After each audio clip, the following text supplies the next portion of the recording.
Start करते हैं। Knowledge and everybody. सो वैसे मैं चैप्टर 7 यहाँ पे स्किप कर रहा हूँ, अभी केमिकल काइनेटिक्स 8 पे शिफ्ट कर रहा हूँ। तो ये इजी चैप्टर है थोड़ा। So this is thermochemistry and energetics of chemical reactions. ठीक है। सो थर्मोकेमिस्ट्री के बारे में एक चैप्टर है और केमिकल एनर्जेटिक्स को इसमें स्टडी करेंगे। जो टॉपिक्स हैं पीएमडीसी सिलेबस के अकॉर्डिंग जो इस चैप्टर में आएंगे वो ये सारे टॉपिक्स हैं जो आपके आने हैं। Thermodynamics, thermochemical reactions, enthalpy, first law of thermodynamics और हेसेस लॉ, और यही सारी चीज़ें सिन बोर्ड के अंदर भी सारी मौजूद है। इसमें से कोई भी टॉपिक आउट ऑफ द सिन बोर्ड नहीं है। ठीक है। तो सिन बोर्ड के अकॉर्डिंग ही हम इसको पढ़ लेंगे तो ये हमारा ओवरऑल कंप्लीट हो जाएगा। तो सबसे पहले यहाँ से स्टार्ट करेंगे। फर्स्ट टॉपिक है थर्मोडायनेमिक्स से, कि थर्मोडायनेमिक्स किसे कहा जाता है। तो थर्मोडायनेमिक्स याद रखिएगा बेटा, this is not a branch of chemistry, it is actually a branch of physics. Thermodynamics जो है वो एक फिजिक्स की ब्रांच है। ठीक है। केमिस्ट्री की ब्रांच नहीं है। केमिस्ट्री की ब्रांच है थर्मोकेमिस्ट्री। ठीक है। लेकिन हम उसको पढ़ते हैं केमिस्ट्री में भी हैं और फिजिक्स में भी हैं। यही थर्मोडायनेमिक्स आप फिजिक्स में भी पढ़े होंगे। चैप्टर 11 जो था सेकेंड ईयर में आपका हीट, उसके अंदर भी आपने थर्मोडायनेमिक्स पढ़ा होगा यकीनन। First law, second law, kelvin Clausius statement वगैरह। तो ये फिजिक्स की एक ब्रांच है, लेकिन केमिस्ट्री से भी कुछ ना कुछ इसका लिंक बनता है थर्मोडायनेमिक्स का। थर्मोडायनेमिक्स दो वर्ड से हमारे पास निकला, एक थर्मो और डायनेमिक्स। थर्मो के मतलब होते हैं हीट और डायनेमिक्स मीन्स मोशन या मूवमेंट, मोशन ऑफ हीट। इसका मतलब ये हो गया थर्मोडायनेमिक्स का मतलब मूवमेंट ऑफ हीट, हीट की मूवमेंट। ठीक है। तो थर्मोडायनेमिक्स को हम डिफाइन किस तरह से कर सकते हैं कि ये ब्रांच ऑफ फिजिक्स है। It is a branch of physics that deals with the conversion of thermal energy into other forms of energy and vice versa। तो ये तो हमारे पास एक डेफिनेशन होगी किसके, थर्मोडायनेमिक्स की। थर्मोडायनेमिक्स एक ऐसी ब्रांच ऑफ फिजिक्स होती है जिसके अंदर हम ये डील करते हैं कि किस तरह से थर्मल एनर्जी मतलब heat energy different forms of energy में कन्वर्ट होती है, या किस तरह से हीट एनर्जी या different forms of energy heat energy में कन्वर्ट होती हैं। तो मूवमेंट ऑफ हीट से मुराद movement of heat into other forms of energy. इसका मतलब यह है जैसे कि ऑटोमोटिव इंजन्स जो होते हैं, ऑटोमोबाइल इंजन्स जो होते हैं, उनमें हीट एनर्जी जो है वो मैकेनिकल वर्क डन में कन्वर्ट हो रहा होता है।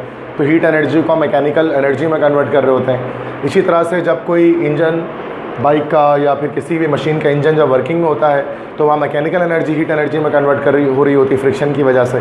तो ये सारा थर्मोडायनेमिक्स है जिसमें हम हीट को एक्चुअली स्टडी करते हैं। हीट को स्टडी करते हैं, हीट किस तरह से दूसरे फॉर्म्स ऑफ एनर्जी में कन्वर्ट की जाए या फिर दूसरी फॉर्म्स ऑफ एनर्जी को किस तरह से हीट में कन्वर्ट किया जाए। ठीक है। तो ये थर्मोडायनेमिक्स है। अब थर्मोडायनेमिक्स को स्टडी करने के लिए हमारे पास कुछ थर्मोडायनेमिक टर्म्स होते हैं जिनको हमें स्टडी करना पड़ता है। ये सारे हैं, ये जो सारे हमारे पास है, system, surrounding, boundary, state function, internal energy, ये सारे हमारे पास जो है वो थर्मोडायनेमिक टर्म्स कहलाते हैं। अगर आपको थर्मोडायनेमिक्स को स्टडी करना है तो you have to know about these things. ठीक है। तो देख लेते हैं क्या करके। अच्छा, इससे पहले कि सिस्टम सराउंडिंग की बात करें तो एक चीज़ हमारे पास होती है, उसको हम लोग कहते हैं यूनिवर्स। यूनिवर्स किसे कहा जाता है, what is actually a universe. Universe कायनात। यस, अगर हम उर्दू में कहें तो इसकी तो उर्दू तर्जुमा आपने बता दिया, कायनात। ठीक है। वैसे तो यूनिवर्स हम एस्ट्रोनॉमी के अंदर बात करते हैं तो कायनात से मुराद सूरज, चाँद, ज़मीन, आसमान, सारे सितारे, ये पूरी कायनात का हिस्सा हैं। जब हम थर्मोडायनेमिक्स में यूनिवर्स की बात करते हैं तो हम उसको इस तरह से डिफ़ाइन करते हैं कि universe is actually a combination of system and surrounding. जब भी दो चीज़ें मिलती हैं तो यूनिवर्स बनेगा। तो thermodynamic universe is made up of system and surrounding. System और सराउंडिंग का कॉम्बिनेशन यूनिवर्स कहलाता है थर्मोडायनेमिक्स में। अब एक एक करके डिस्कस करते हैं, सिस्टम क्या होता है, सराउंडिंग किसे कहते हैं। सबसे पहले हम सिस्टम की बात कर लेते हैं कि what is actually a system. तो सिस्टम क्या है भाई? एनी पार्ट ऑफ या any portion of the universe which is under consideration is called system. ठीक है, तो सिंपल हम इस तरह से डिफाइन कर सकते हैं कि एनी पार्ट या पोर्शन, एक ही बात है, एनी पार्ट या portion of universe which is under consideration, मतलब कि कायनात का कोई भी ऐसा हिस्सा जिसको एक साइंसदान या कोई रिसर्चर स्टडी कर रहा हो, उसको उसने अपनी कंसंट्रेशन में रखा हो, उसे सिस्टम कहा जाता है। मिसाल के तौर पर अगर मैं एक बीकर के अंदर इथाइल अल्कोहल के बॉइलिंग पॉइंट को मालूम कर रहा हूँ, तो वो जो बीकर है जिसमें इथाइल अल्कोहल मौजूद है वो मेरा सिस्टम, समझ गए? तो सिस्टम हम कहते हैं कोई भी चीज़ हो सकती है, उसमें कोई बाउल हो सकता है, बीकर हो सकता है, सिलेंडर हो सकता है, कोई ग्लास हो सकता है, कोई कप हो सकता है, कोई रूम हो सकता है, कोई बॉक्स हो सकता है, कुछ भी हो सकता है सिस्टम के अंदर, जिसको हम ऑब्जर्व कर रहे हैं और जिसको अपने अपनी कंसिडरेशन में रखा। अब सिस्टम की जब टाइप्स की बात की जाती है, अगर हम बात करें, ये तो सिस्टम की बात होगी। अब हम अगर बात करें टाइप्स ऑफ सिस्टम, सिस्टम कितनी तरह के होते हैं, तो कितने टाइप्स के सिस्टम हमारे पास है? There are 3 types of system. बिल्कुल आसान, तो ये आसान चैप्टर है इसलिए मैंने इसको भी स्टार्ट किया है, ईजी है। तो सबसे पहला हमारे पास होता है जिसको हम लोग कहते हैं ओपन सिस्टम। दूसरा कौन सा होता है भाई? Second one is close system, yes, and third one is called isolated system. तो सिस्टम हमारे पास 3 तरह का होता है, ओपन, क्लोज और आइसोलेटेड। अब क्या डिफरेंस है इन तीनों में? आसान सी बात याद रखिएगा कि ओपन सिस्टम में क्या होता है कि both mass and energy can be transferred from system to surrounding. ये डेफिनेशन हमारे पास हो गई ओपन सिस्टम। ओपन सिस्टम क्या होता है बेटा? जिसके अंदर मास और एनर्जी ये दोनों सिस्टम से सराउंडिंग की तरफ ट्रांसफ़र कर जाएंगे। ठीक है, जैसे कि an open cup of T की बात मिसाल हम लेते हैं, एक चाय, गरम चाय का कप है, तो वो उसमें चाय मौजूद है गरम, तो वो एक ओपन सिस्टम है, क्योंकि जाहिर सी बात है कि उसके अंदर से आपके जो है वो हीट एनर्जी भी निकल रही है सिस्टम से सराउंडिंग की तरफ, और मास भी ट्रांसफ़र हो रहा है वेपर्स की फॉर्म में, वेपर्स की फॉर्म में हो जा रहा है ना वो। ठीक है, तो खुला हुआ कप है वो, तो वेपर्स निकल रहे हैं, मास ट्रांसफ़र हो रहा है, तो मास और एनर्जी दोनों ट्रांसफ़र हो रही है अगर हम एक ओपन कप ऑफ टी की बात करें। तो उसके बाद क्लोज सिस्टम किसे कहेंगे? तो ओनली इसमें क्या सिर्फ ट्रांसफ़र हो? Energy, only energy can be transferred, इसमें सिर्फ एनर्जी ट्रांसफर्ड हो from system to surrounding, system से सराउंडिंग में सिर्फ एनर्जी की ट्रांसफरेंस हो, उसको हम लोग कहते हैं क्लोज सिस्टम। जैसे कि अगर हमने कप ऑफ टी लिया और कप ऑफ टी को ऊपर से पैक कर दिया, ऊपर से उसको लिड लगाकर, कोई ढक्कन लगाकर हमने उसको पैक कर दिया। अब देखो मास ट्रांसफ़र नहीं हो सकता, वेपर्स ट्रांसफ़र नहीं होंगे, चूँकि पैक हो गया वो अंदर ही रहेगा कप के। ठीक है, वेपर्स ट्रांसफ़र नहीं होंगे, लेकिन जो हीट एनर्जी है वो ट्रांसफ़र हो रही होगी। तो हीट एनर्जी जो है वो उस लिड से या कवर से रुकेगी नहीं, हीट एनर्जी ट्रांसफ़र हो जाएगी। ठीक है, तो वो हमारे पास अगर हम एक कप ऑफ टी भीतर लिड लेते हैं तो that is actually an close system, वही क्लोज सिस्टम हो गया।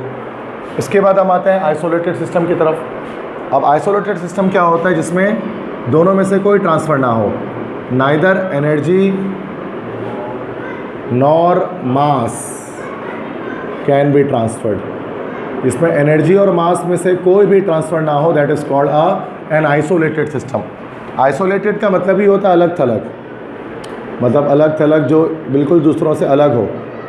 ठीक है, दैट इज़ आइसोलेटेड, जो बिल्कुल आइसोलेशन में हो, जुदाई, अलहदगी में हो, बिल्कुल अलहदा हो दूसरों से।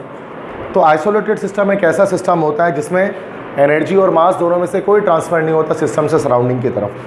जैसे कि अगर हम मिसाल ले लें तो जैसे कि हम थर्मोस की बात कर लेते हैं। अगर एक थर्मोस लेते हैं और थर्मोस के अंदर अगर हम चाय डाल देते हैं, गर्म चाय, तो उसमें से मास तो ट्रांसफ़र नहीं हो रहा सराउंडिंग में, और साथ में एनर्जी भी कुछ हद तक ट्रांसफ़र नहीं हो रही।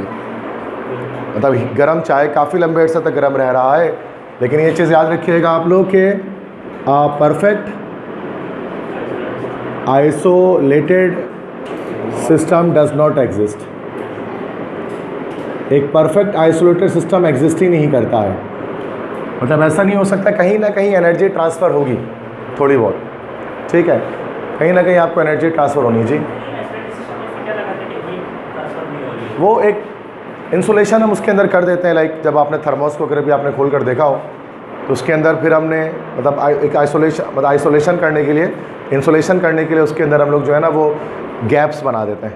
मतलब एक दो लेयर्स के बीच में गैप बनी होती है, तो उससे हीट ट्रांसफ़र नहीं हो रही होती, कंडक्शन नहीं हो रही तो बाहर की तरफ। तो उसको आप कभी ओपन करेंगे ना तो आपको दिखाई देगा वो शेप उसका, ठीक। इसके ऐसा वो और कोई रॉकेट साइंस थोड़ी ना उसके अंदर, नॉर्मल थर्मोस ही है।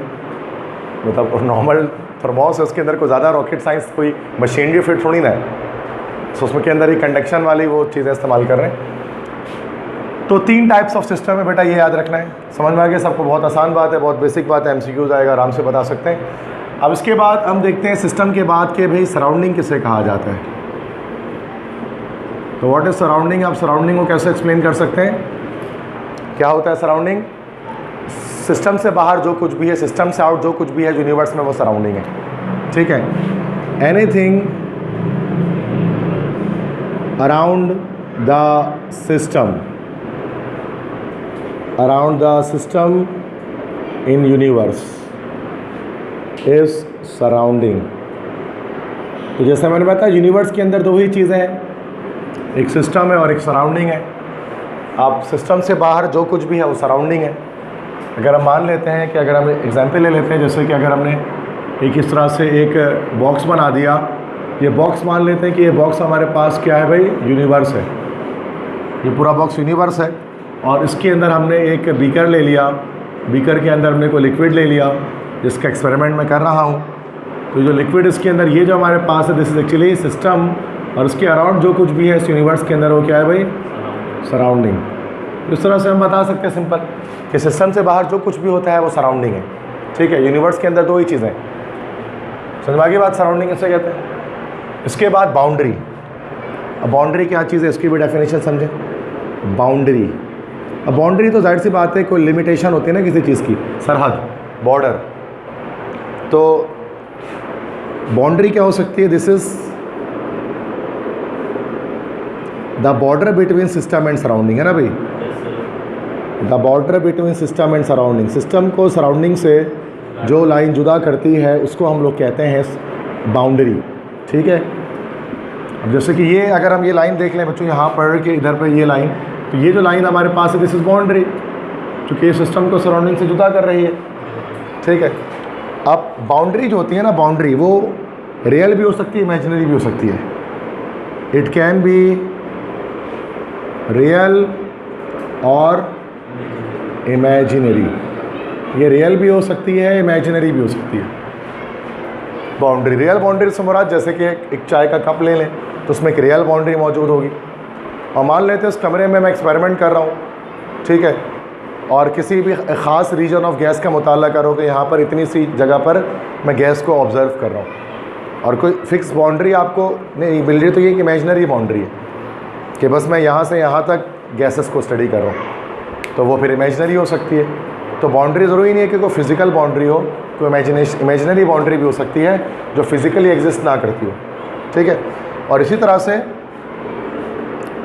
इट कैन बी फिक्स्ड और मूवेबल। बाउंड्री फिक्स भी हो सकती है और मूवेबल भी हो सकती है। अब फिक्स बाउंड्री मतलब जिसकी बाउंड्रीज चेंज ना हो। मिसाल के तौर पे अगर मैं यहाँ पर एक बीकर लेता हूँ और उस बीकर के अंदर कोई भी गैस वगैरह फिल करके यहाँ पर एक पिस्टन लगा देता हूँ।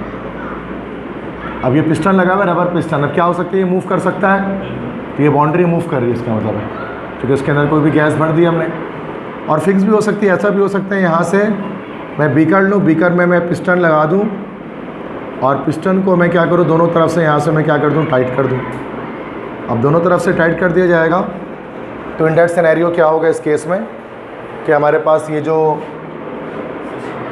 सिस्ट या जो बाउंड्री है वो फिक्स हो जाएगी उसकी, अब वो मूव नहीं कर सकती। तो वो दोनों तरह की बाउंड्री हो सकती है। बात समझ में आ गई?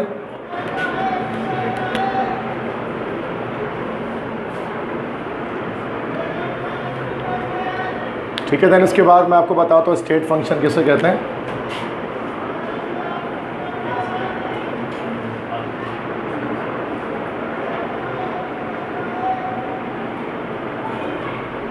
देखो दो चीज़ें होती हैं कि हमारे पास होते हैं स्टेट फंक्शन और एक चीज़ हमारे पास होती है पाथ फंक्शन। तो जब भी हम सिस्टम को डिफ़ाइन कर रहे होते हैं तो ये या तो स्टेट फंक्शन की सूरत में करते हैं या तो पाथ फंक्शन भी की सूरत में करते हैं। अब ये डिफरेंस क्या होता है स्टेट फंक्शन और जो है वो पाथ फंक्शन के अंदर, कि स्टेट फंक्शन में हमारे पास initial and final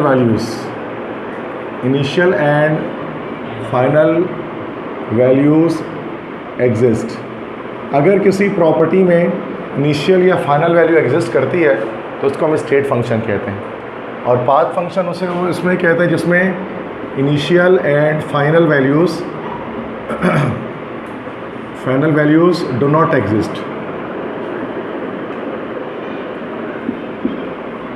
state function को स्टेट ऑफ द सिस्टम भी कहा जाता है, सिस्टम की स्टेट। अब इसके अंदर हम कुछ चीज़ें ले सकते हैं। फॉर एग्जांपल अब स्टेट फंक्शन में क्या हो सकता है, तो स्टेट फंक्शन में हमारे पास प्रेशर हो सकता है, इसके अंदर हमारे पास वॉल्यूम हो सकता है, टेम्परेचर हो सकता है। तो ये हमारे पास जो है वो स्टेट फंक्शन कहलाते हैं, क्योंकि इनमें इनिशियल और फाइनल हम देख सकते हैं। जैसा इनिशियल प्रेशर हो सकता है P1, फाइनल प्रेशर हो सकता है P2, इनिशियल वॉल्यूम हो सकता है V1, फाइनल वॉल्यूम हो सकता है V2, इनिशियल टेम्परेचर हो सकता है T1, फाइनल टेम्परेचर हो सकता है T2। इस तरह से एनर्जी भी हो सकती है। तो जिसका इनिशियल और फाइनल पॉसिबल होता है जिस प्रॉपर्टी का, उसे हम लोग कहते हैं स्टेट फंक्शन। और पाथ फंक्शन वो जिसका इनिशियल और फाइनल जो है वो हमारे पास पॉसिबल नहीं होता। जैसे कि अगर हम बात कर लेते हैं वर्क डन की बात कर लेते हैं, वर्क डन या कैपिटल W। तो वर्क डन जो है ना ये एक पाथ फंक्शन है। Why it is the path function? चूँकि हम कभी इस तरह से नहीं कह सकते हैं कि W1 W2 initial work done final work done, ठीक है। तो initial work done final work done नहीं कह सकते हैं, चूँकि इसमें हम जो है ना वो एक सर्कुलर पाथ की बात करते हैं जिसमें एक जो प्रॉपर्टी है वो एक पाथ फॉलो कर रही होती है। और जब पाथ फंक्शन हमारे पास आता है तो जाहिर सी बात है कि उसके अंदर इनिशियल स्टेट फाइनल स्टेट का तस्करा नहीं आएगा, वो जैसे पाथ को फॉलो करती है। तो इसमें इनिशियल वर्क डन और फाइनल वर्क डन फिर एक सही चीज़ नहीं होगी। जैसे मिसाल के तौर पे आप अगर एक इंसान है वो इस तरह से यूँ करके उसने मूव किया, एक शख्स है पॉइंट ए में खड़ा था, वो पॉइंट ए से पॉइंट बी में गया, पॉइंट बी से पॉइंट सी में गया, पॉइंट डी से फिर पॉइंट डी में गया, डी से फिर ए में आ गया, यूँ गया फिर यूँ गया फिर यूँ गया फिर यूँ आ गया। अब इधर पर आकर वो खड़ा हो गया ना अगर तो वर्क डन ज़ीरो हो गया देखा जाए तो। अगर W2 अगर हम देखेंगे मिसाल के तौर पे तो वर्क डन क्यों ज़ीरो हो गया? चूँकि उसने कोई डिस्प्लेसमेंट कवर ही नहीं किया। जो वर्क डन क्या होता है? Force into displacement. तो वो तो अपनी जगह से हटा ही नहीं, वो सारी जगह घूम के दोबारा अपनी जगह पर आ गया। तो यहाँ पर तो वर्क डन अगर हम वर्क डन की बात करेंगे तो ये तो उससे डिफ़ाइन किया ही नहीं जा सकता। तो ये एक पाथ को फॉलो करता है, ये पाथ फंक्शन है। इसमें इनिशियल फाइनल नहीं कहते हैं, बल्कि हम देखते हैं कौन सा पाथ फॉलो हो रहा है, ठीक है। तो ऐसे और भी कई एक हमारे पास इसमें फंक्शंस होते हैं पाथ फंक्शंस के अंदर। वर्क डन सबसे फेमस है जो MCQs में आपसे पूछा जाता है पाथ फंक्शन के हवाले से। तो ये स्टेट फंक्शन और की बात और पाथ फंक्शन का फ़र्क बता दिया। नेक्स्ट एक चीज़ हमारे पास होती है, उसको हम लोग बोलते हैं इंटरनल एनर्जी। इंटरनल एनर्जी, अब इंटरनल एनर्जी किसे कहा जाता है ये भी देख लें। Internal energy is sum of kinetic energy and potential energy of molecules. तो इंटरनल एनर्जी इज़ एक्चुअली इसको हम कैपिटल E से शो करते हैं, कैपिटल E से इसको डिनोट किया जाता है। और उसकी यूनिट हमारे पास जो है वो सेम इस तरह से कि जूल हो सकती है या कैलोरी हो सकती है, कोई भी यूनिट ले सकते हैं। इंटरनल एनर्जी की यूनिट जूल ले लो, कैलोरी ले लो, बात एक ही है। बस हमें ये पता होना चाहिए कि एक कैलोरी जो हमारे पास है वो 4.18 जूल के बराबर होता है। अब इंटरनल एनर्जी कहते हैं किसे? It is actually the sum of kinetic energy and potential energy of molecules of system. क्योंकि एक सिस्टम में जितने भी मॉलिक्यूल्स हैं उसकी काइनेटिक एनर्जी और उनकी पोटेंशियल एनर्जी का जो समीशन होता है वो कहलाता है इंटरनल एनर्जी। अब काइनेटिक एनर्जी मॉलिक्यूल में किस वजह से आती है? Due to the motion of particles. जो पार्टिकल्स मूव कर रहे होते हैं इसकी वजह से हमारे पास काइनेटिक एनर्जी आती है। और पोटेंशियल एनर्जी किस वजह से आती है? ड्यू टू, नहीं हाइट से तो नॉर्मल, एटम के अंदर हाइट से थोड़ी ना आती है, एटम के अंदर ये आती है due to inter molecular forces, या इंटर मॉलिक्यूलर फोर्सेस के केमिकल बॉन्ड कह दो, ड्यू टू केमिकल बॉन्ड। तो काइनेटिक एनर्जी तो मोशन ऑफ पार्टिकल्स की वजह से आती है, और जब बॉन्डिंग की सूरत में एनर्जी उनके पास स्टोर होती है तो वो पोटेंशियल एनर्जी होती है। तो उन दोनों को सम कर दिया जाए तो हमारे पास इंटरनल एनर्जी आ जाती है पूरे सिस्टम की। ठीक है, तो ये हमारे पास होगी इंटरनल एनर्जी। अच्छा, इसी में एंथैल्पी में मैं आपको इसी में बता देता हूँ, जो एंथैल्पी इसी से लिंक करता है, मैं आगे नहीं बताऊँगा, यह बता देता हूँ ताकि सारा टॉपिक एक साथ कवर अप हो जाए। तो एंथैल्पी किसे कहते हैं? एंथैल्पी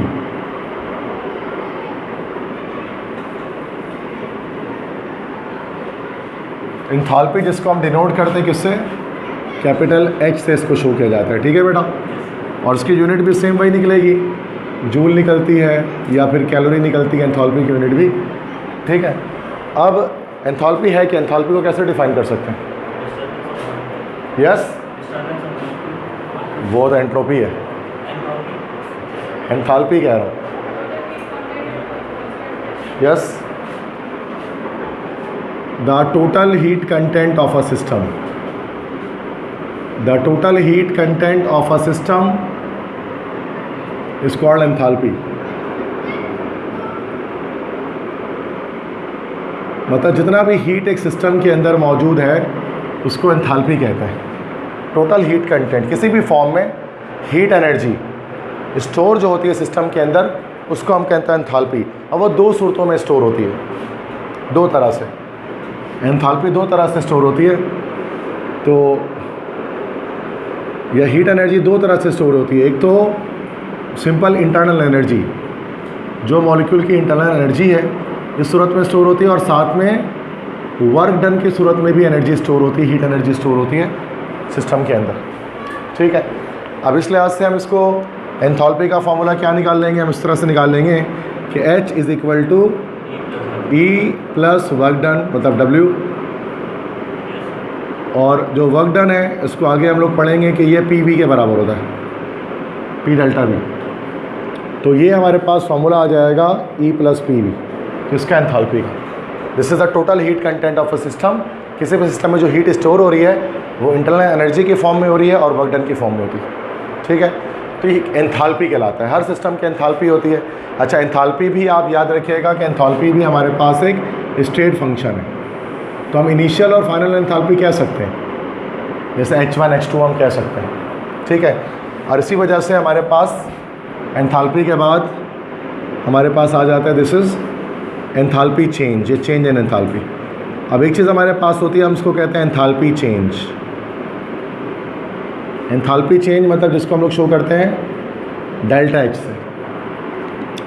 डेल्टा H से इसको शो किया जाता है, ये बराबर होता है कि उसके H2 माइनस H1 के बराबर होता है एंथैल्पी चेंज। इसकी यूनिट भी सेम, यही जूल में निकल सकती है या कैलोरी में निकल सकती है। ठीक है, अब एंथैल्पी चेंज किसे कहा जाएगा? एंथैल्पी चेंज कितना आया? एक सिस्टम की एंथैल्पी पहले कुछ थी, बाद में कुछ हो गई, तो माइनस कर दिया एंथैल्पी इसको, तो एंथैल्पी चेंज आ गया। तो ये असल में बताता है कि ड्यूरिंग द रिएक्शन सिस्टम से कितनी हीट एनर्जी अब्जॉर्ब हुई या कितनी रिलीज़ हो गई। ठीक है, तो एंथैल्पी चेंज की डेफिनेशन होगी कि the amount of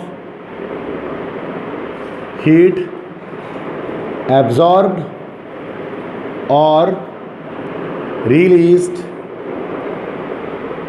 during a chemical reaction at constant pressure is called enthalpy change,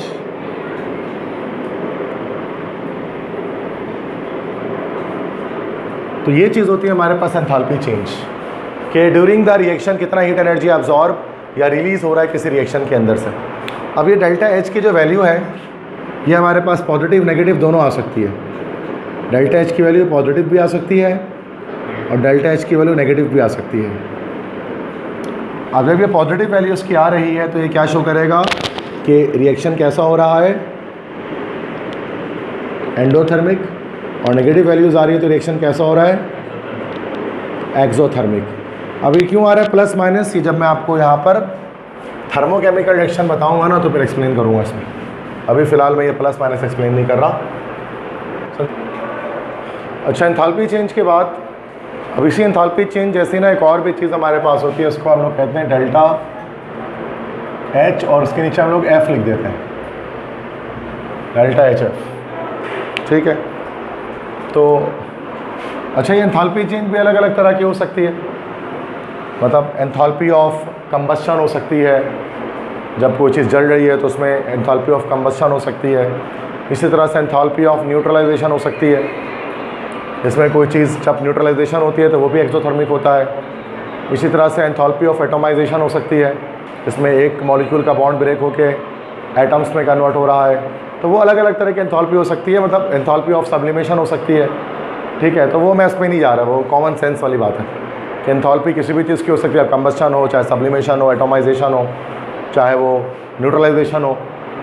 ठीक है, तो वो एक हाँ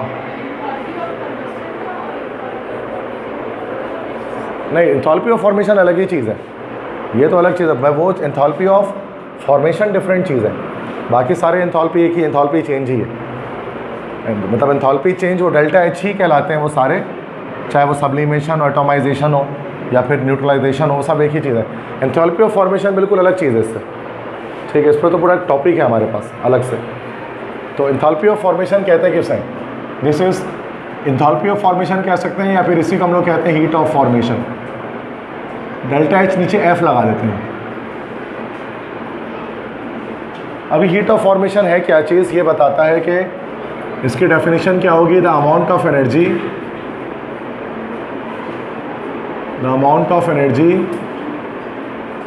एब्जॉर्ब्ड और released when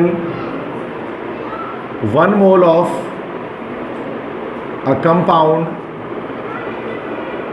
is formed from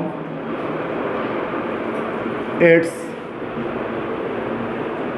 reactants। ठीक है, या फॉर्म फ्रॉम इट्स रिएक्टेंट्स से मुराद फॉर्म फ्रॉम इट्स एलिमेंट्स कह देता हूँ।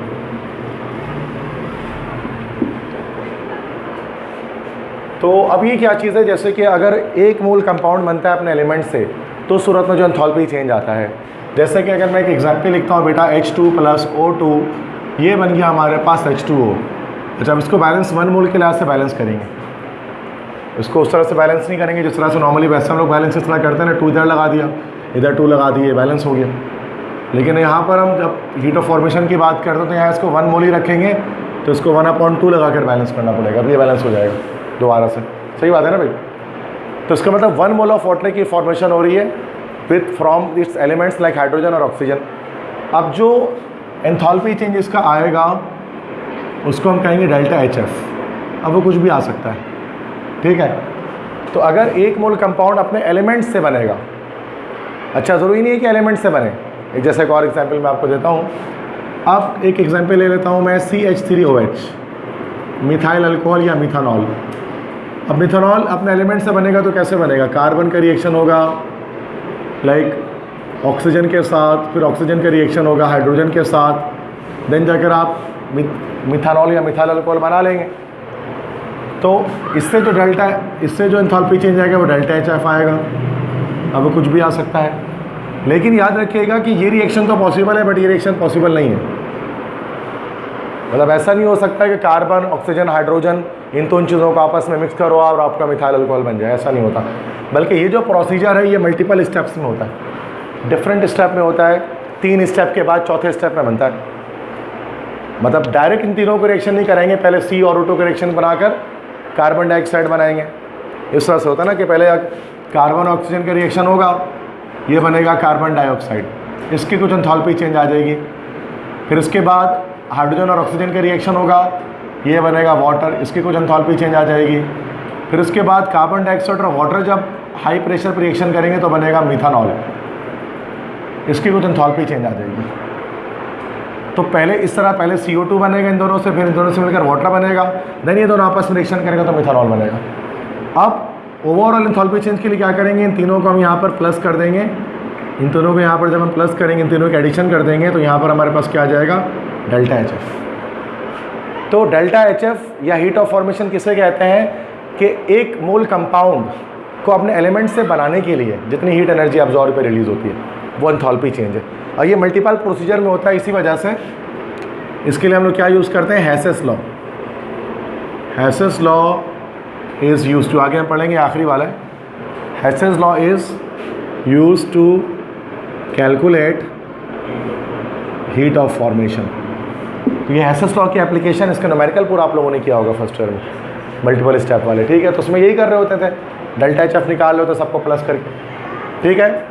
अच्छा, हीट ऑफ फॉर्मेशन की वैल्यू कुछ एलिमेंट्स के लिए ज़ीरो भी हो सकती है, मतलब ये याद रखिएगा MCQs के लिए कि डेल्टा HF ज़ीरो कब आएगा, ज़ीरो किन के लिए आ सकता है। तो पहली बात ज़ीरो आ सकता है इसमें एलिमेंट्स इन फ्री स्टेट, अगर एलिमेंट्स हैं फ्री स्टेट में तो उसके लिए डेल्टा H की वैल्यू ज़ीरो आएगी।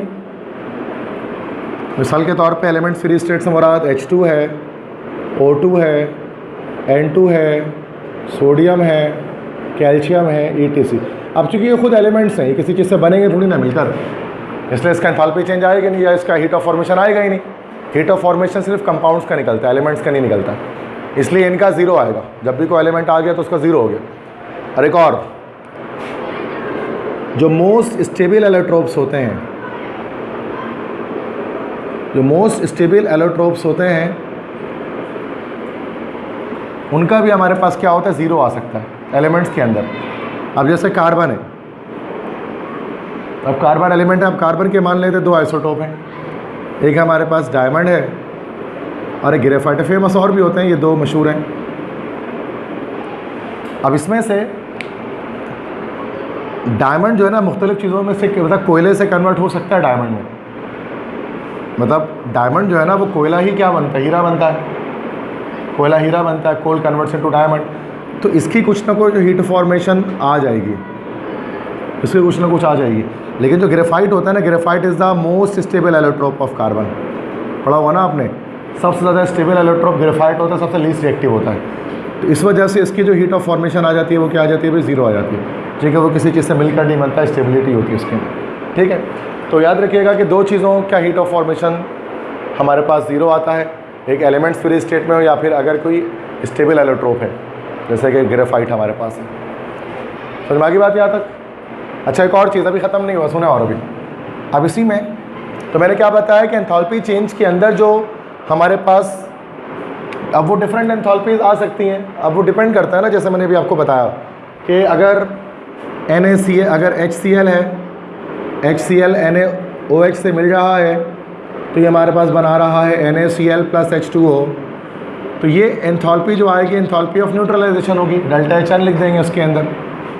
इसी तरह से अगर Cl2 है, ये 2Cl में कन्वर्ट हो रहा है तो ये एंथैल्पी ऑफ एटोमाइजेशन कहेंगे, जिसमें एटम में कन्वर्ट हो रहा है। अगर हमारे पास कार्बन है, उसको जलाकर, मतलब या किसी भी यस कार्बन को जला रहे हैं, ऑक्सीजन के साथ रिएक्शन करा रहे हैं, कार्बन डाइऑक्साइड बन रहा है, एक्सोथर्मिक रिएक्शन है, तो ये एंथैल्पी ऑफ हमारे पास कंबस्टन आ जाएगी,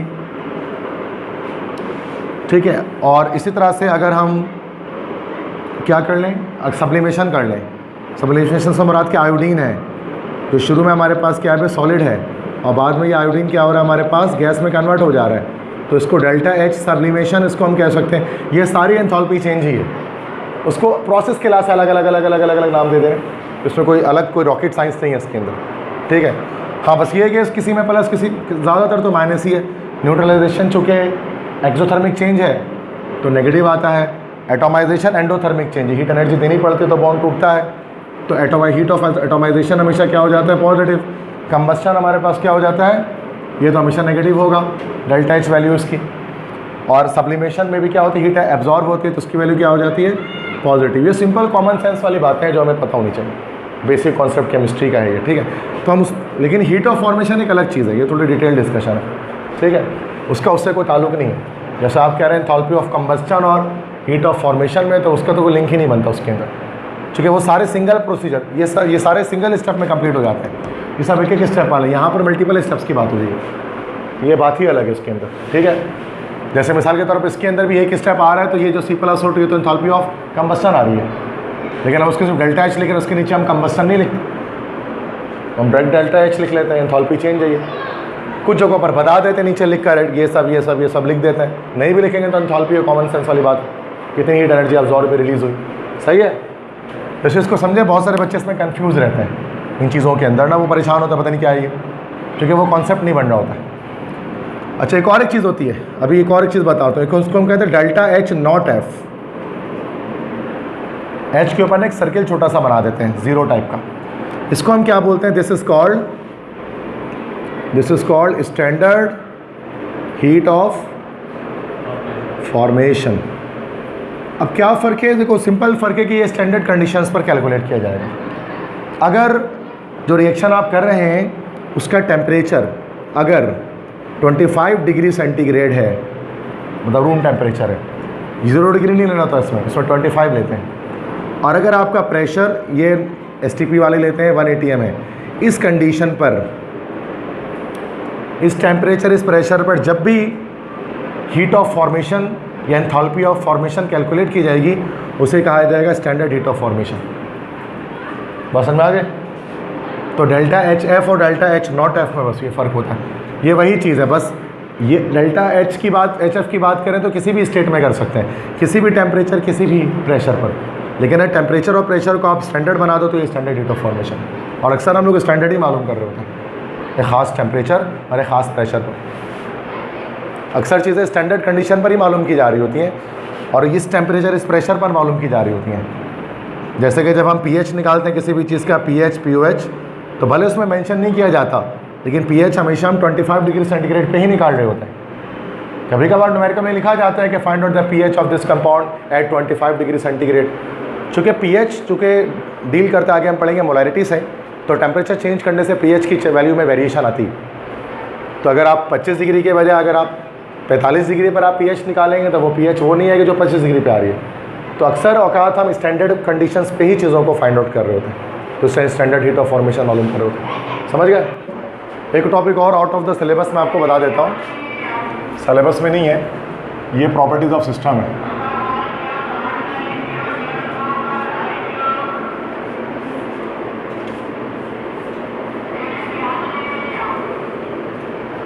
क्योंकि ये प्रॉपर्टीज ऑफ सिस्टम का टॉपिक इंपॉर्टेंट तो होता है लेकिन सिलेबस में नहीं है, बट अगर आप MD-CAT के अलावा कोई भी टेस्ट आप देंगे तो उसमें इसका क्वेश्चन आ सकता है, ठीक है।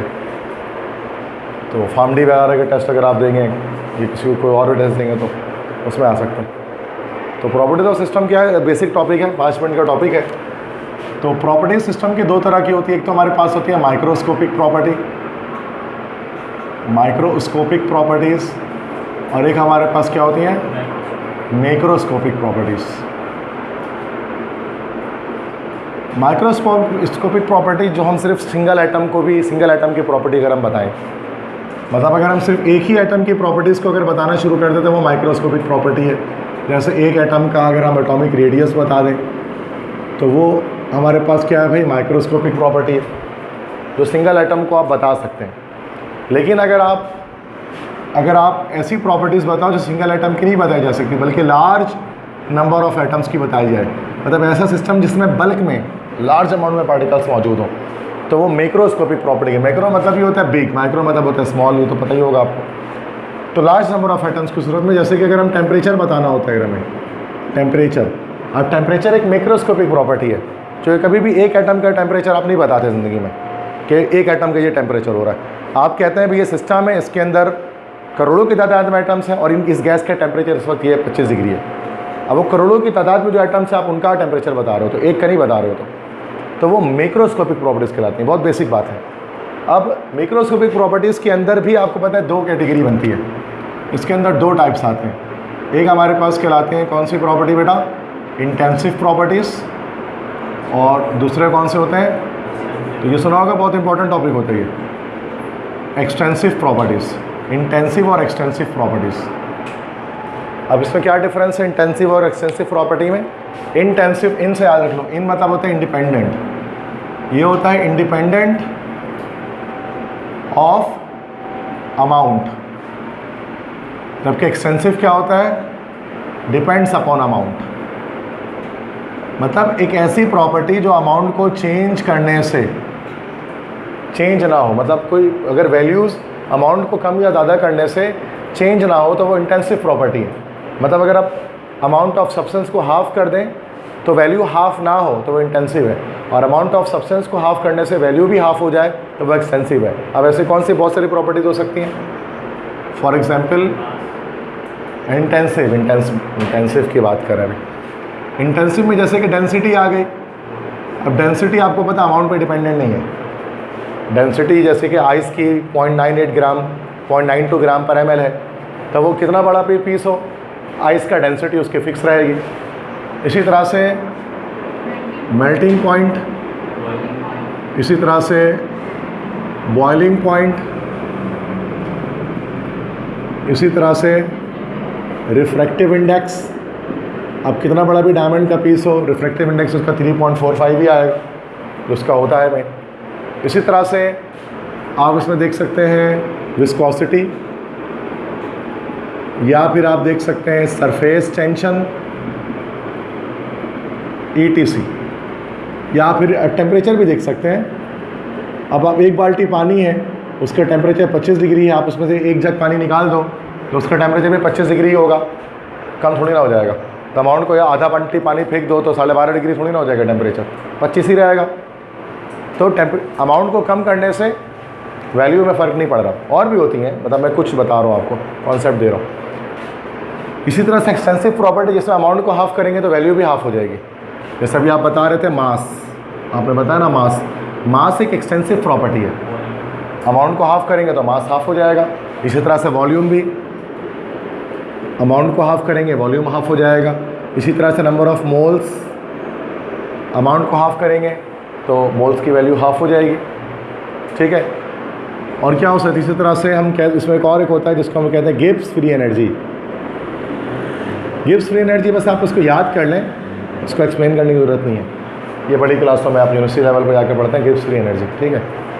बस याद कर लें कि ये एक्सटेंसिव अगर ये आ गया तो बुक में लिखा हुआ इस वजह से। इसके अलावा और भी चीज़ें जैसे कि एंट्रोपी, तो ये भी एक्सटेंसिव प्रॉपर्टी है ETC। अच्छा, एंट्रोपी किसे कहते हैं? एंट्रोपी को मैं एक्सप्लेन कर देता हूँ। एंट्रोपी तो आप फिजिक्स में ही पढ़ते हैं बहुत ज़्यादा, सेकंड लॉ ऑफ थर्मोडायनेमिक्स के अंदर। तो एंट्रोपी किसे कहते हैं बताइए? यस, ये होता है डिसऑर्डर्डनेस ऑफ द सिस्टम, जो आप शुरू में बता रहे थे एंथैल्पी में। Yes, this is disorderness of a system.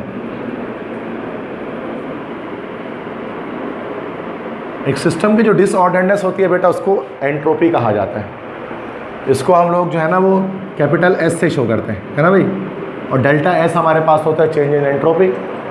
और आपने शायद सेकंड लॉ थर्मोडायनेमिक्स का एक लॉ है ना, जिसमें डेल्टा S 0 लिख रहे होते हैं, चेंज इन एंट्रोपी, ठीक है। तो S से इसको शो करते हैं। एंट्रोपी क्या चीज़ है? This is the disorderness of a particle. और ये एंट्रोपी जो है वो उसके बारे में आप जानते हैं कि इट ऑलवेज इंक्रीजेज। एंट्रोपी हमेशा क्या होता है, किसी भी सिस्टम की इंक्रीज़ होती है। पार्टिकल्स हमेशा ऑर्डरली अरेंज से डिसऑर्डरली अरेंज की तरफ जाते हैं, कभी भी डिसऑर्डर्ड से ऑर्डर्ड नहीं होते हैं। मिसाल के तौर पे अगर आपने कोई भी पार्टिकल है, आपने सैंड के पार्टिकल्स होंगे, आपने सी साइड पर आपने सैंड के पार्टिकल्स की मदद से एक सैंड कैसल बना दिया, तो सैंड कैसल को आपने सैंड के पार्टिकल्स को एक ऑर्डरली अरेंजमेंट के थ्रू आपने रेत का एक किला तामीर कर दिया है। लेकिन एंटर टाइम टू टाइम क्या होगा कि वो रात इधर उधर बिखर जाएंगे और डिसऑर्डरनेस बढ़ेगी। ऐसा कभी नहीं हो सकता कि ऐसी हवा चले कि सारे सैंड के पार्टिकल्स मिलकर एक कैसल तैयार कर लें सैंड का। मतलब जाहिर सी बात है, तो रिवर्स नहीं जा सकता ये हमेशा आगे की तरफ जा रहा होता है, मतलब डिसऑर्डरनेस बढ़ रही होती है हमेशा ये। इसी तरह से कमरा है जिसको आपने सेट कर लिया, एक कमरा है जिसको आपने सेट कर लिया, मतलब उसको आपने समेट दिया है, उसको आपने डेकोरेट कर दिया है। अब जैसे जैसे दिन गुजरते रहेंगे वो कमरा बिखरते रहेगा खुद ब खुद। डिसऑर्डरनेस ऑटोमेटिकली नेचर का हिस्सा है कि वो बढ़ेगी। कभी ऐसा नहीं होता कमरा खुद ब खुद सिमट जाए कि एकदम बिखरा हुआ कमरा है और 10 दिन के बाद खुद ब खुद सिमट गया वो, ऐसा कभी भी नहीं होता। ठीक है, तो ये डिसऑर्डरनेस कहलाती है एंट्रोपी। ये मॉलिक्यूल्स के अंदर भी ये फिनोमेना देखने में आता है। अब ये फिज़िक्स की कहानी है लंबी, इसमें क्या चीज़ होती है क्या नहीं। अब ये मेरा काम नहीं है, अब आप फिज़िक्स में पढ़ते हैं आप इसको, ये आप नहीं समझाएंगे इसको, फिज़िक्स में पढ़ लेना। ठीक है, हम लोग सिर्फ फर्स्ट लॉ पढ़ेंगे, हम लोग सेकंड लॉ या थर्ड लॉ, 0th लॉ, ये सब नहीं, सेकंड लॉ में होता है। तो हमारे सिर्फ फर्स्ट लॉ होता है केमिस्ट्री में, सेकंड लॉ पढ़ाना फिज़िक्स के टीचर का काम है, मेरा नहीं है। ठीक है, क्योंकि वो क्योंकि फिज़िक्स के अंदर बहुत टफ होती है थर्मोडायनेमिक्स, क्योंकि ये ब्रांच ही फिज़िक्स की है। केमिस्ट्री में तो बस हम ओवरव्यू ले लें ऊपर से, और कुछ नहीं कर रहे हैं। तो मेन आप इसको पढ़ते हैं डिटेल में, वो वहीं पढ़ते हैं फिज़िक्स में। अच्छा, थर्मोकेमिकल रिएक्शंस, ये असल में जो है ना, ये फिज़िक्स की ब्रांच नहीं है, अब ये केमिस्ट्री है। इसको हम कहते हैं थर्मोकेमिस्ट्री। थर्मोकेमिस्ट्री में स्टडी करते हैं थर्मोकेमिकल रिएक्शंस को। ठीक है, तो थर्मोकेमिस्ट्री में स्टडी किया जाता है इनको, थर्मोकेमिकल रिएक्शंस। अब थर्मोकेमिकल रिएक्शंस किसे कहा जाता है? ऐसे केमिकल रिएक्शंस जिसमें हीट एनर्जी इन्वॉल्व होती है। ठीक है, मीन्स क्या कि दोज रिएक्शंस, वो रिएक्शंस जिनमें क्या होता है, in which yes heat energy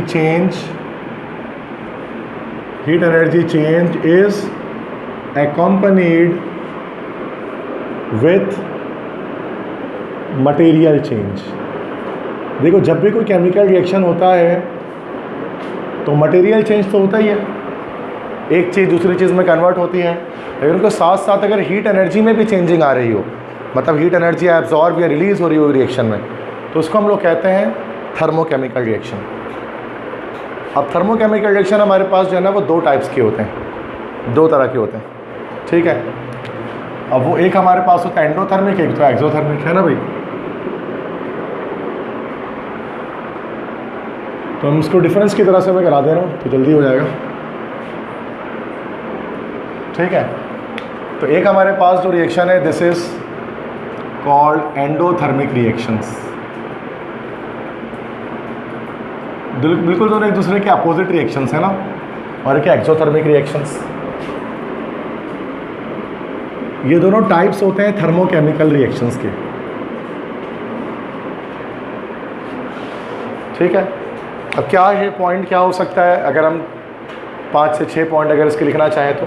सबसे पहला पॉइंट तो बेसिक क्या हो जाएगा, एंडोथेरेपी में हीट क्या होती है, हीट इज एब्जॉर्ब। ये तो सबसे बेसिक पॉइंट है इसका, कि जिसमें हीट एनर्जी एब्जॉर्ब होती है।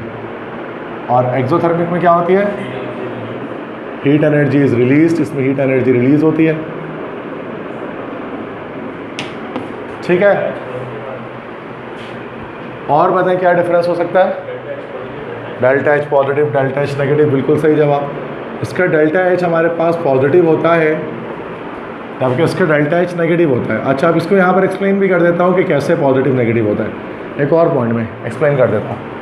तीसरा, एंडोथर्मिक में क्या होता है कि एंथैल्पी ऑफ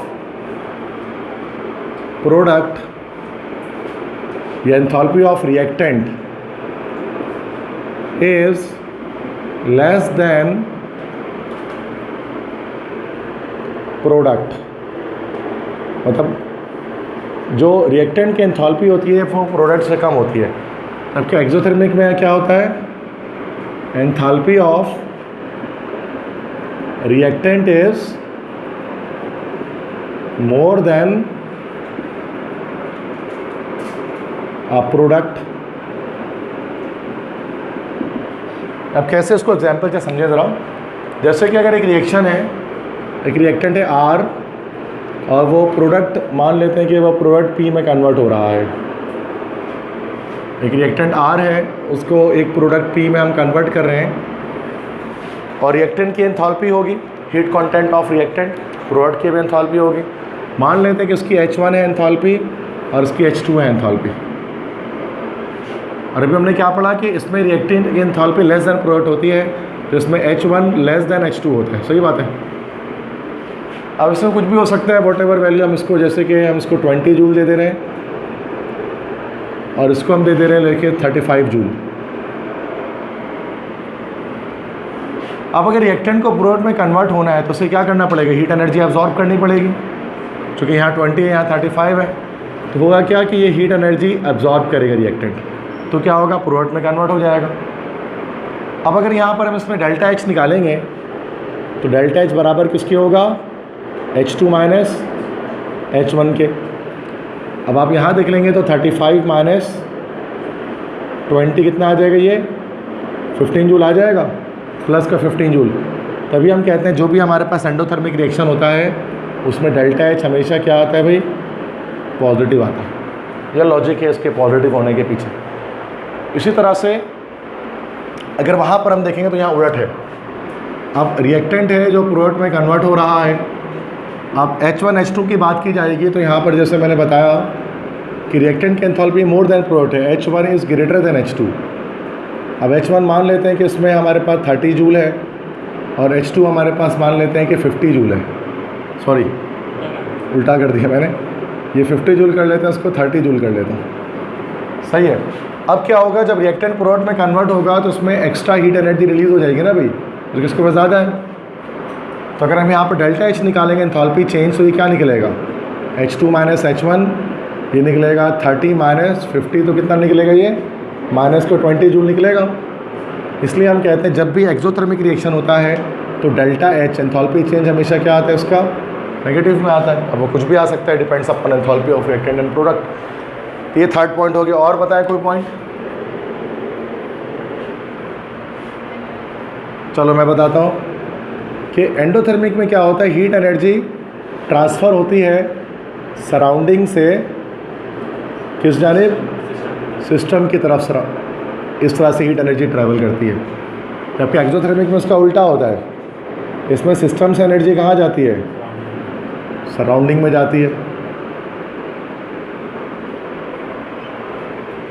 तो जो सिस्टम है, मतलब अब एंडोथर्मिक में क्या होता है, सराउंडिंग से एनर्जी सिस्टम में जा रही है, तो जिस कंटेनर में रिएक्शन हो रहा है वो गर्म होना शुरू हो जाता है। तो यहाँ पर हम लिख देते हैं कंटेनर बिकम्स हॉट, इसमें कंटेनर हॉट हो जाता है।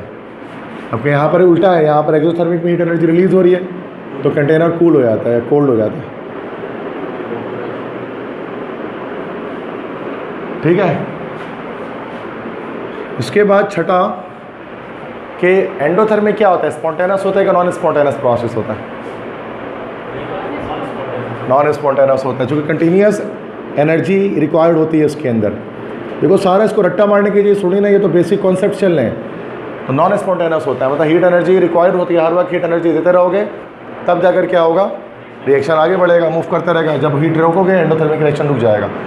लेकिन इसमें क्या होता है, ये प्रोसेस कैसा होता है, एक्सोथर्मिक स्पॉन्टेनियस, क्योंकि इसमें एक बार रिएक्शन चल गया तो हीट एनर्जी देने की ज़रूरत नहीं है, खुद ब खुद रिएक्शन आगे कैरी फॉरवर्ड होता रहेगा जब तक कि सारा सिस्टम सब्सटेंस ख़त्म ना हो जाए। ठीक है।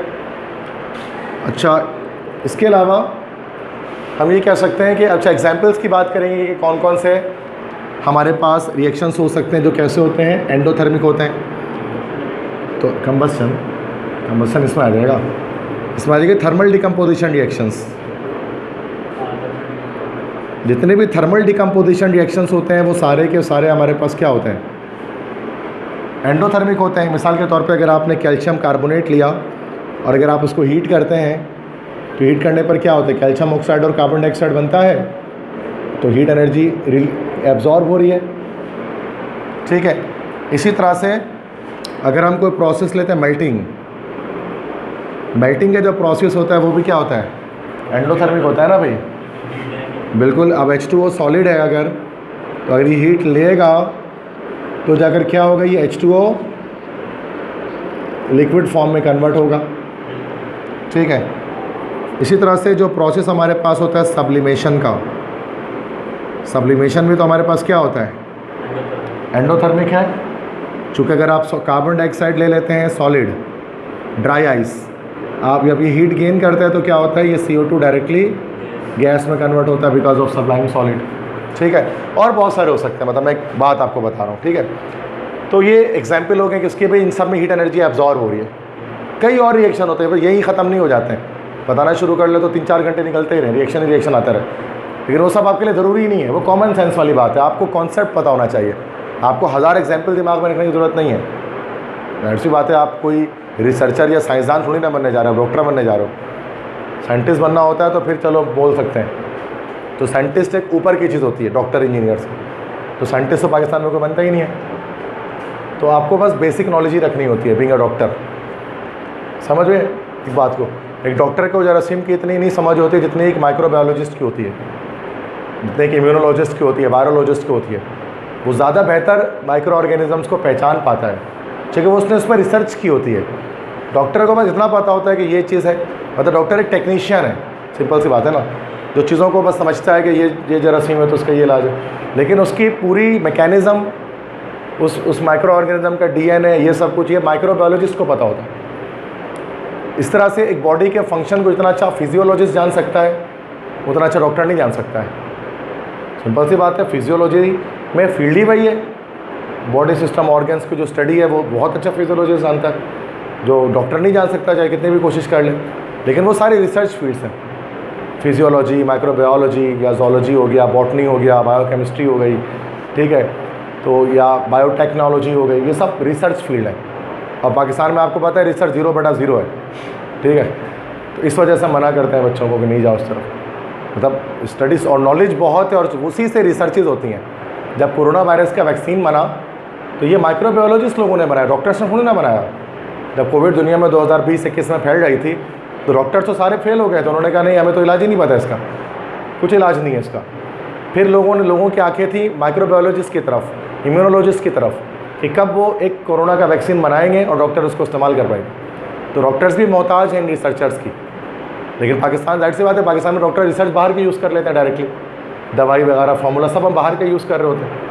हम अपना तो नहीं बनाते इस चीज़ों को इस तरह से, इसलिए हमारे यहाँ रिसर्च फील्ड थोड़ी डाउन है इन चीज़ों के अंदर। जबकि बाहर कंट्रीज़ के अंदर रिसर्च फील्ड ऊपर होती है, मेडिकल प्रोफेशन डाउन होता है, क्योंकि वहाँ जो नई चीज़ ईजाद कर रहा है उसकी ज़्यादा वर्थ है, जो नई इनोवेशन कर रहा है। और पाकिस्तान में उस इनोवेशन से ज़्यादा उस चीज़ को इम्प्लीमेंट करने वाले की कदर होती है कि इम्प्लीमेंट कौन कर रहा है उस चीज़ को। जैसे इंजीनियर की वर्थ हो गई या डॉक्टर की वर्थ हो गई, क्योंकि वो उसको इम्प्लीमेंट करते हैं, बनाते नहीं हैं, क्योंकि बन के तो बाहर से ही आ रहे हैं। इंजीनियर भी जो मशीन बना रहा है, चला रहा है, वो बन के तो जर्मनी, अमेरिका, कनाडा से ही आ रहा है, वो बस चला रहा है। डॉक्टर्स भी जो मशीनरी इस्तेमाल कर रहे हैं, ECG या वगैरह कोई भी मशीन वो बाहर से बन के आ रही है, यहाँ बस चला रहे हैं उसको, रेडियोलॉजिस्ट बन के ये सब कुछ करके। तो बस यही है। तो इसमें आप अपनी कमाई तो अच्छी कर लेंगे, लेकिन वतन आपका जो मुल्क है ना वो वहीं पर अटका रहेगा। डॉक्टर बन के आप अच्छा कमा तो सकते हैं, लेकिन आपकी कंट्री को डॉक्टर से ज़्यादा एक माइक्रोबायोलॉजिस्ट, एक जोलॉजिस्ट, एक बॉटनिस्ट से फ़ायदा हो सकता है अगर वो रिसर्च करे और अपने मुल्क का नाम रोशन करे। डॉक्टर्स थीसिस नहीं लिखते हैं, डॉक्टर्स को PhD नहीं मिलती, वो रिसर्च नहीं कर सकते चीज़ों पर, बीमारियों पर। ये बाकी जो रिसर्च फील्ड के लोग होते हैं बस वो कर सकते हैं, उन्हीं कोई अथॉरिटी है। समझ गया ना? तो ऐसे ही मैं बता रहा हूँ, लेकिन वही बात है पाकिस्तान में वर्थ नहीं उन चीज़ों की, इसलिए हम नहीं करते। वो ये नहीं कि वो फील्ड ख़राब है, फील्ड तो डॉक्टर से अच्छी है वो, क्योंकि उसी से चीज़ें बन रही हैं, ईजाद हो रही हैं। जब तक एक ये लोग माइक्रोबायोलॉजिस्ट और ये लोग जब चीज़ें नहीं बनाएंगे, डॉक्टर उसको इस्तेमाल ही नहीं कर सकता। आसान सी बात है। ओके नाउ, और हमारे यहाँ डिपार्टमेंट भी फोकस नहीं होता। आप मेडिकल के एडमिशन्स पर, उनकी यूनिवर्सिटी पर जो टीचर होते हैं, जो फंडिंग दी जाती है, जो उनको पैसे मिलते हैं, जो उनके टीचर्स को सैलरी मिलती है, या फिर कह लें कि जो फोकस किया जाता है वो बहुत ही ज़्यादा किया जाता है MBBS के बच्चों पर। माइक्रोबायोलॉजी के स्टूडेंट पर इतना फोकस नहीं होता किसी भी यूनिवर्सिटी में। उनको समझा जाता है भाई ये तो ऐसी नॉर्मल सी एक फील्ड है, ये क्या करेंगे पढ़ लिख के। तो ना उनके सेमिनार्स होते हैं, ना उनकी चीज़ें होती हैं, और MBBS की बहुत चीज़ें हो रही होती हैं। तो हमारे यहाँ रिसर्च को डाउन ही रखा जाता है, नीचे रखा जाता है, और जो इस तरह के प्रोफेशन है उसको ऊपर रखा जाता है। और जो माइक्रोबायोलॉजिस्ट बन जाता है वो टीचिंग के सिवा और कुछ भी नहीं कर पाता है। ओके, इधर लेक्चर लगे हैं, उधर लेक्चर लगे हैं, उधर पढ़ा रहे हैं, इधर पढ़ा रहे हैं, बस यही हो रहा होता है। मतलब वो जो रिसर्च नहीं कर रहा होता है ही नहीं, रिसर्च लैब तो कहाँ से करेंगे? ठीक है, गिनती के लैब्स हैं, ICCBS है, KU के अंदर गिनती के लैब्स हैं जहाँ रिसर्च होती है, लेकिन उसमें भी फंडिंग उस तरह की नहीं है जिस तरह की होनी चाहिए। गवर्नमेंट को एक अलग से बजट रखना चाहिए उसके लिए कि 5% या 10% बजट हम रिसर्च को देंगे, ताकि जो लोग रिसर्च, हमारे यहाँ तो रिसर्च में कहते हैं कि अपने पैसे से रिसर्च करो। अगर हम एक पटिशन देते हैं, वो देते हैं कि HEC को कि हमें रिसर्च करना है तो HEC कहता है अपने पैसे से करो, हमारे पास नहीं है खजाने में पैसा। आपको पागल है क्या कि मुल्तान के लिए वो रिसर्च भी कर रहा है और अपने पैसे से भी करेगा वो, तो वो कमाएगा क्या, घर चलाएगा क्या? तो लोग चले जाते हैं रिसर्च की फील्ड से पीछे, नहीं करता कोई भी। पैसे होंगे तो करेंगे ना भाई। गवर्नमेंट कहते नहीं हमें रोड बनाना है, हमें वो काम करना है जिसमें आवाम को दिखे और आवाम हमें वोट दे। जैसे कि रोड बना दिया जाए, पानी दे दिया जाए, गैस की लाइन डाल दी जाए, पानी की लाइन डाल दी जाए, आटा थोड़ा सस्ता कर दिया जाए, पेट्रोल के रेट थोड़ा सब्सिडी देकर कम कर दिए जाए। ये पब्लिक देखेगी तो पब्लिक खुश होगी, वोट देगी उस गवर्नमेंट को। रिसर्च कर लिया, मान लो किसी माइक्रोबायोलॉजिस्ट ने एक नया वैक्सीन ईजाद कर लिया, कौन पूछने वाला है? 99% आवाम को तो समझ में नहीं आया कि किया क्या उसने, तो वोट कहाँ से देगा वो? सही बात है ना। पॉलिटिशियंस ये सोचते हैं हमारे यहाँ, हमारे प्रायोरिटीज़ में है ही नहीं रिसर्च, स्टडीज़, तालीम, ये चीज़ें। तभी बजट, इतना सा बजट रखते हैं हम लोग इसके लिए, तालीम के लिए। ऐसे ही होता है ना भाई। तो ये तो हमारा हो गया। अच्छा, आते हैं इसमें 7th में। इसके बाद, और इसमें तमाम पॉलिटिकल पार्टीज़ मौजूद हैं, सिर्फ इसमें किसी एक पॉलिटिकल, सबका ये हाल है। जो हाल एन का है वही एन का है। पता तालीम के लिए किसी ने भी कुछ भी नहीं किया कभी पाकिस्तान के अंदर। किसी ने रोड ज़्यादा बना दी, किसी ने रोड कम बना दी, किसी ने फ्लाईओवर बना दिया, किसी ने कुछ बना दिया, मोटरवे बना दिया, लेकिन तालीम के लिए बहुत कम काम हुआ है। जिस तरह से होना चाहिए उस तरह से नहीं हुआ है। तभी हमारे नोबेल प्राइज़ होल्डर्स नहीं आ सके। हमारे PhDs को टिश्यू पेपर कहा जाता है। हमारा जो PhD पेपर होता है, जो थीसिस निकलता है, international media, American universities, European universities को टिश्यू पेपर बोलते हैं कि पाकिस्तान से आया है ना पेपर, रिसर्च पेपर, तो टिश्यू पेपर है, डस्टबिन में डालो उसको। उनको पता है कॉपी पेस्ट मारोगा कहीं ना कहीं से। PhD में उधर से उठाया, थोड़ा सा 4 उधर से उठाया, 5 उधर से उठाया, PhD बना लिया। अब पाकिस्तान में तो वो PhD अप्रूव हो जाएगा, लेकिन जब इंटरनेशनल जर्नल में वो जाएगा ना तो उसको उठा के फेंक देते हैं। वो कहते हैं ये तो काम 100 साल पहले हो चुका है जो कभी कर रहे हैं बैठ के, और ये फला बंदे की चीटिंग है ये काम में। तो हमारे यहाँ तो रिसर्च की वो बात ही नहीं है जो होनी चाहिए। हमारे PhDs भी वैसे नहीं जैसे होनी चाहिए। PhDs की बात कर रहा हूँ। ये हार्श रियलिटी है हमारी एकेडमिक सेक्टर की, यूनिवर्सिटीज़ की, हर जगह है ये, ठीक है। हर यूनिवर्सिटीज़ में मुलविस है। ओके, फॉर एग्जांपल अगर हम बात करते हैं इसके अंदर एक्सोथर्मिक रिएक्शंस के अंदर, तो क्या क्या हो सकता है? कंबसन हो सकती है, कंबसन होगा ना भाई, जितना भी कंबसन होगा एक्सोथर्मिक ही होगा। आप कुछ भी कर लो, एक्सोथर्मिक ही होना है। इसी तरह से जितने भी हमारे पास न्यूट्रलाइजेशन रिएक्शंस होते हैं, ये भी क्या होते हैं? एक्सोथर्मिक होते हैं। हीट एनर्जी अब रिलीज़ होती है HCl + NaOH, ये हमारे पास बन गया NaCl + H2, और साथ में हीट एनर्जी रिलीज़ हो गई, एक्सोथर्मिक है। इसी तरह से जितने भी आयनिक रिएक्शंस हमारे पास होते हैं, आयनिक रिएक्शंस वो सारे के सारे क्या होते हैं? एक्सोथर्मिक होते हैं। Na रिएक्शन करा, Cl2 से NaCl बनाना, और साथ में हीट एनर्जी रिलीज़ होगी, इसी को लैटिस एनर्जी भी कहते हैं। तो कहने का मकसद है कि ये बहुत सारे एक्सोथर्मिक रिएक्शन होते हैं, बहुत सारे एंडोथर्मिक होते हैं। क्लियर है बात समझ में आ गई?